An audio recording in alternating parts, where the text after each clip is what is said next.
It's parent-teacher conference time, and we are going to talk today about preparing for your child's parent-teacher conference. I'm taping this right now as a podcast. I'm also taping it as a webinar that we'll be putting on live on Thursday, October 28th. If you're able to attend, this will be geared towards nursery and elementary school students. Although this particular podcast and webinar could really apply for children of all ages. I'm going to walk you through 5 steps that you can take to prepare for your child's parent-teacher conference. If you're interested in doing a deeper dive or want to really work through these steps under my guidance, then come to the October 28th event, or you can purchase the course as a downloadable course anytime on our website as well. So there's lots of options to take part in this content. The agenda that we're going to go through, as I mentioned, is 5 steps to prepare for your parent-teacher conference. The first step is to gather some context, which means I want you to understand some basics about your child's experience in school. The next step is going to be interviewing your child. I'm going to give you some advice on this.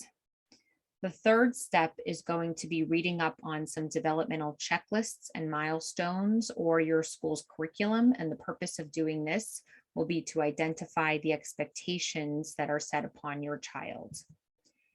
The fourth step is to synthesize this information and then create your plan for what you may want to discuss at the parent conference. The fifth step is to have your meeting, and then I'm going to walk you through some steps to reflect upon that meeting and really action out some next steps in your parenting journey. So a little bit about myself for those of you who are just joining us today. I am an experienced educator in New York City and New York State, and I have worked as a teacher who has delivered conferences to parents. And I'm also the parent of 3 children. So I also have the experience of being the parent who is preparing for these kinds of conferences. I'm going to take you through these 5 steps because I believe that they are the way that you are going to be most informed and also most participatory in the parent conference process. You also should know that I'm not a one-size-fits-all educator or consultant. And so if certain aspects of this course really fit you and make sense for you, then you take them and run with them. You do not have to necessarily go through every single step to have a successful parent-teacher conference. Maybe you get an idea here that will help you in your journey of parenting your school-age child, and that is completely fine as well. So this is just a suggestion and an idea that has worked for myself as well as some of my clients, and I hope that it is helpful to you as well. So let's talk about this first step, gathering key information. I would like you to take a look at your child's schedule, their teacher names, their homework that they've completed in the past couple of weeks, so that you have that at your a level of awareness, really, just so that you have the basics down. Then what I would like you to do, and I think this is really something I would urge you to do if you don't do it in your practice already of parenting, but I really want you to interview your child before the conference. This is such a fun activity that any parent can do at any time, and it's such a nice way to bond with your child, but it also allows you to gain perspective from them and their experience. It's not necessarily true that everything you'll learn about in this conversation is accurate and true to the letter, but it's the way they're perceiving their experience, right? So for example, I just interviewed my daughter and she was expressing some displeasure around the way a teacher is talking with her. And I understand that the teacher is probably enforcing a rule, and my daughter's perception of it is really what's most important, right? And I need to bring up that perception in the conference. So it's something that I would not know about if I didn't spend some time interviewing her before I have a conversation with her teachers. So what you do is you ask your child what they like, what they don't like, and what they wish for in their educational experience. So for a very young child, you could literally simply ask those 3 questions, just generally speaking. Hey, Sarah, what do you like about school? What's your most exciting thing about school? What do you not like about school? And what do you wish happened at school? So you could sort of go through it that way. Then what I want you to do for an older child is really to subject um, subject wise this a little bit. So what I want you to do is I want you to ask about reading. I want you to ask about writing, math, science, music, art, gym, and so on and so forth. Get as much information as you can and write it down. In the course, if you decide to come in and take the course with us, you can download the PDF that you see here on the slide. And if you're listening on the podcast, there's a PDF that I've created that has each subject, and it has a space for like, don't like, and wish for that you could download, print, and record with your child. It's really a nice experience. It's pretty nice to have that time just to bond with them and learn a little bit more about their day in a really meaningful way. So I advise the activity no matter if you're preparing for conferences or not. Okay, the next thing I want you to do is just read up on some child development and some curricular milestones that your child could be meeting at this point in their lives. As part of the course, we have downloadable PDFs from nursery all the way through grade 5. So you're able to download some of the milestones that many children experience holistically in these age groups. And it's just a point of reference for you. So I think having a point of reference as a parent is really helpful because you can ask questions and get answers and really understand what you should be concerned about versus maybe not being concerned about. So for example, if you notice that your child should be reading by the grade 2 end, and your child is not reading by the end of grade 2, then it would be something you could bring up in your conference to say, I've noticed that according to the curriculum that we're supposed to be really reading right now, however, that's not happening. What could we do about it?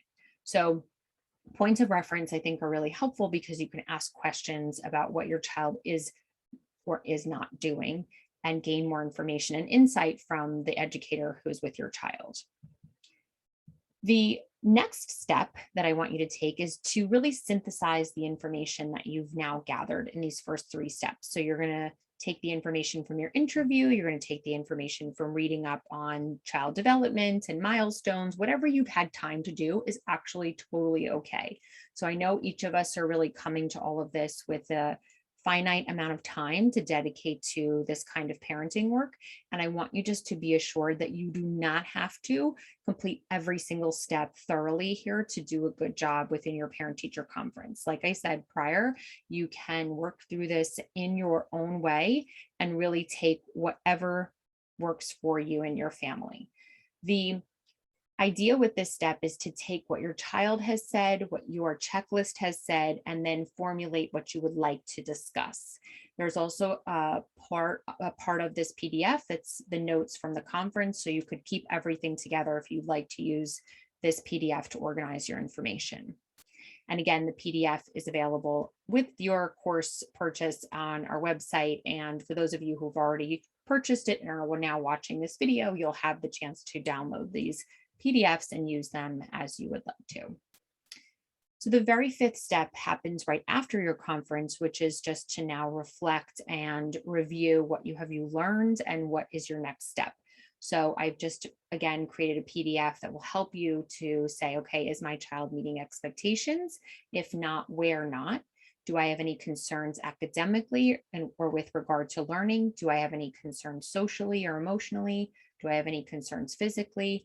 And you're able to write all of that down. I think writing to me is a very important exercise as a parent because it gets your thoughts and ideas out onto paper and you can really look at them, study them, and not necessarily make them abstract or a worry if they don't need to be. So it's important to take that time for yourself and your own self-care as a parent to get out what you might be needing to address.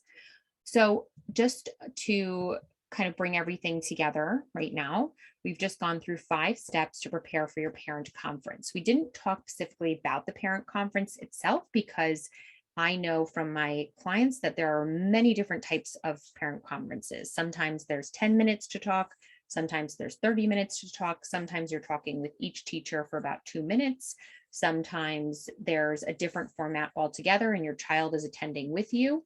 And so if you have particular questions about the format that your school is going to be working within, that would be best addressed in our Q&A session that we'll have on October 28th.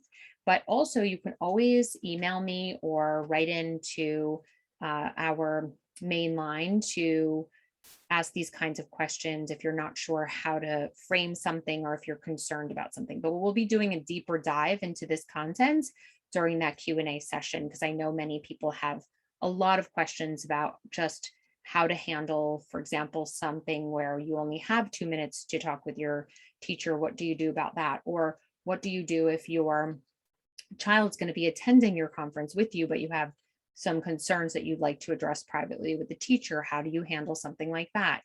And maybe another question would just be, what do you do if there's really not any evidence of anything going wrong, but maybe you have a feeling that there could be an improvement one way or the other? Sort of how do you approach something like that?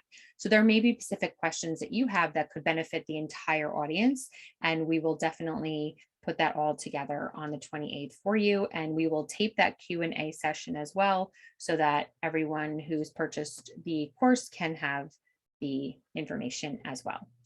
I thank you so much for having a listen. And for those of you who have attended the course via the YouTube and the course purchase itself, and I hope it was helpful. Have a good conference, everyone.